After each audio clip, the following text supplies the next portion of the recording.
വിദ്യാർത്ഥി സംഗമങ്ങളുള്ള നിലയ്ക്ക് ഇവിടെ പല മെമ്പറും ഞങ്ങളുടെ എത്തിപ്പെട്ടതായിട്ടുണ്ടായിരുന്നു. അതിന് പ്രത്യേകിച്ച് മിസ്റ്റർ ശ്രീമാൻ അനന്തനാരായണൻ, ശ്രീമാൻ ടി കെ പ്രഭാകരൻ, അതുമാതിരി ശ്രീമാൻ വെങ്കടാചലൻ ഇവരെ സന്നിഹിതരല്ല, ഈ സന്നിഹിതരല്ലാത്തവരുടെ പേരിലും ഇവരെ സന്നിഹിതരായിരിക്കുന്നവരുടെ പേരിലും കൂടിയിട്ട് എൻ്റെ ആശംസകൾ വളരെ പ്രത്യേകം അറിയിച്ചുകൊള്ളു. ഇനി എനിക്ക് പ്രത്യേകിച്ച് പറയാനുള്ളത്, ഈ വക സംഗതികൾ കോർഡിനേറ്റ് ചെയ്യാൻ വേണ്ടി ശ്രീമതി ആലിസ് ചെയ്തിരിക്കുന്ന ആ ബ്രോഡ് മെന്റാലിറ്റി എത്ര തന്നെ പുകഴ്ത്തിയാലും മതിയാവില്ല. ഈ അവസരത്തിൽ എനിക്കൊരു കാര്യത്തോട് ഓർമ്മ വേണ്ടത്, ഞങ്ങളൊരു പൂർവ്വ വിദ്യാർത്ഥി സംഗമത്തിൻ്റെ കൂട്ടായ്മ 2017 എൻ്റെ ഓർമ്മ ആ കോട്ടായി കോപ്പറേറ്റീവ് ബാങ്കിൻ്റെ ഓപ്പോസിറ്റിൽ വെച്ചിട്ട് കൂടുകയുണ്ടായി. അതിൽ ചില പ്രത്യേക സാഹചര്യങ്ങൾ കൊണ്ട് ഞങ്ങൾക്ക് അവരെ ഫോർമലായിട്ട് ഇൻവൈറ്റ് ചെയ്യാൻ പറ്റിയില്ല. അതെന്തുകൊണ്ടെന്ന് വെച്ചിട്ടുണ്ടെങ്കിൽ അവരുടെ വർക്ക് ഷെഡ്യൂളും അന്നത്തെ ഒരു വർക്കിംഗ് ഡേ ആയത് കാരണം കൊണ്ട് അവർക്ക് വരാൻ സാധിക്കാത്തൊരു സാഹചര്യം ഉണ്ടായാലോ എന്ന് പേടിച്ചിട്ട് ഞങ്ങൾ അവര് ഒരു ഫോർമൽ ഇൻവിറ്റേഷൻ കൊടുക്കാതിരുന്നായിരുന്നു. എന്നിരുന്നാലും കൂടി അവർ സ്യൂമോട്ടോ ഇത് കേട്ടറിഞ്ഞ് ഒരു 4-5 സഹപ്രവർത്തകരോട് കൂടി അതിൻ്റെ 2ാം പാദത്തിൽ അതിൽ വന്ന് സന്നിഹിതരായി പങ്കെടുത്തു.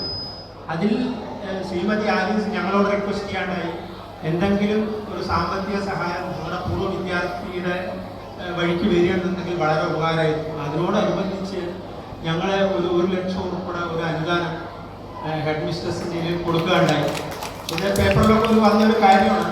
എനിക്ക് ഇതിവിടെ പ്രത്യേകിച്ച് ഇത് എല്ലാ സദസ്യരെയും പ്രത്യേകിച്ച് ഇവിടെ ഓർമ്മപ്പെടുത്താനുള്ള കാരണം വെച്ചാൽ അതിൻ്റെ പിന്തുടർച്ചയായിട്ടാണല്ലോ ഇപ്പോൾ ഈ 3,30,00,000 അല്ലെങ്കിൽ അതിൻ്റെ ഭാഗമായിട്ടാണല്ലോ ഇത് വന്നത്. അതൊരു കൈരാശിയായിട്ട് വന്നു എന്നുള്ളത് എനിക്ക് വളരെ സന്തോഷിക്കാൻ പറ്റിയ ഒരു സന്ദർഭമായി. ഞാൻ ജാസ്തി പറയുന്നില്ല, കുറച്ച് കാര്യങ്ങൾ എനിക്ക് മന്ത്രി ഉണ്ടായിരുന്നാണെങ്കിൽ പറയാനുള്ള ആഗ്രഹം ഉണ്ടായിരുന്നു. അത് പ്രത്യേകിച്ച് എന്താണ് പ്രതിപാദിക്കപ്പെട്ട വിഷയം എന്ന് വെച്ചിട്ടുണ്ടെങ്കിൽ, ഈ കലാലയങ്ങളിലും അല്ലെങ്കിൽ വിദ്യാഭ്യാസ സ്ഥാപനങ്ങളിലും ഉള്ള രാഷ്ട്രീയ അതിപ്രസരണം അതിൻ്റെ വരുംവരാകളെ ഓർക്കാതെ ഈ ഇന്നസെന്റ് ആയിട്ടുള്ള കുട്ടികൾ അതിൽ പെട്ടുപോകുന്നതിന് വളരെ വലിയൊരു പങ്ക് രാഷ്ട്രീയ പിടിയാളുകളുടെ പിന്തുടർച്ചയാണെന്നുള്ളത് സംസാരിക്കേണ്ടിയിരിക്കുന്നു. അതിലിപ്പോൾ ഞാൻ പറയേണ്ട ആവശ്യമില്ല, അത് എല്ലാവർക്കും പേപ്പറിൽ അറിയുന്നതാണ്. അത് കാരണം കൊണ്ട് ബഹുമാനപ്പെട്ട മന്ത്രിയോട് ഞാൻ പുള്ളി എണീറ്റ് പോയതിന് ശേഷം അദ്ദേഹത്തിനോട് 2 വാക്ക് സംസാരിക്കുകയുണ്ടായി. അങ്ങ് ബഹുമാനപ്പെട്ട നിയമവകുപ്പ് മന്ത്രിയാണ്. ഒരു നിയമനിർമ്മാണം മൂലം ഒന്നുകിൽ ഈ രാഷ്ട്രീയ അതിപ്രസരത്തിന് ഒരു തടയിടുക, അല്ലെങ്കിൽ അതിലൊരു വിരാമം ഇടുക എന്നുള്ളത് ചെയ്താൽ അതായത് കുട്ടികളുടെ ഭാവിക്ക് അത് വളരെ നല്ലൊരു സംഗതിയായി തീരുന്നു, വിശ്വസിച്ചേ പറ്റുന്നു എന്നുള്ളത് ഞാൻ പ്രത്യേകിച്ച് ഒന്ന് ഓർമ്മപ്പെടുത്തി. അദ്ദേഹം അത് എങ്ങനെ എടുത്തു എന്നുള്ളത് എനിക്കറിയില്ല.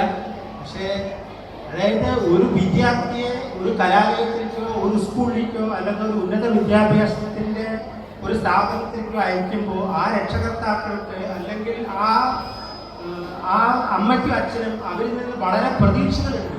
അവർ ഭാവി നല്ലൊരു പൗരനാവും, അല്ലെങ്കിൽ അവരുടെ പാരൻസിനെ വയസ്സുകാലത്ത് നോക്കാൻ പ്രാപ്തരാകണമെന്നുള്ള ഉദ്ദേശത്തിലാണ് അവർ പല പ്രതീക്ഷകൾ വെച്ചിട്ടാണ് ഈ കുട്ടികളെ അയക്കുന്നത്. ആ കുട്ടികൾ അവിടെ വെച്ച് അത് വഴിതെറ്റി പോകുന്ന ഒരു സാഹചര്യം ഉണ്ടായിരിക്കാൻ വേണ്ടിയിട്ടാണ് ഞാനിത് മന്ത്രിയോട് പ്രത്യേകിച്ച് പറഞ്ഞത്. ഇതിപ്പോൾ എങ്ങനെ ആൾക്കാർ ഉൾക്കൊള്ളുമെന്ന് എനിക്കറിയില്ല. ഏതായാലും എൻ്റെ വാക്കുകളെ ഞാൻ ജാതി ദീർഘിപ്പിക്കില്ല. എല്ലാവരോടും ഒരിക്കൽ കൂടി ആശംസ അർപ്പിച്ചുകൊണ്ട് നിങ്ങൾക്ക് എല്ലാവർക്കും ആശംസകൾ. നന്ദി, നമസ്കാരം.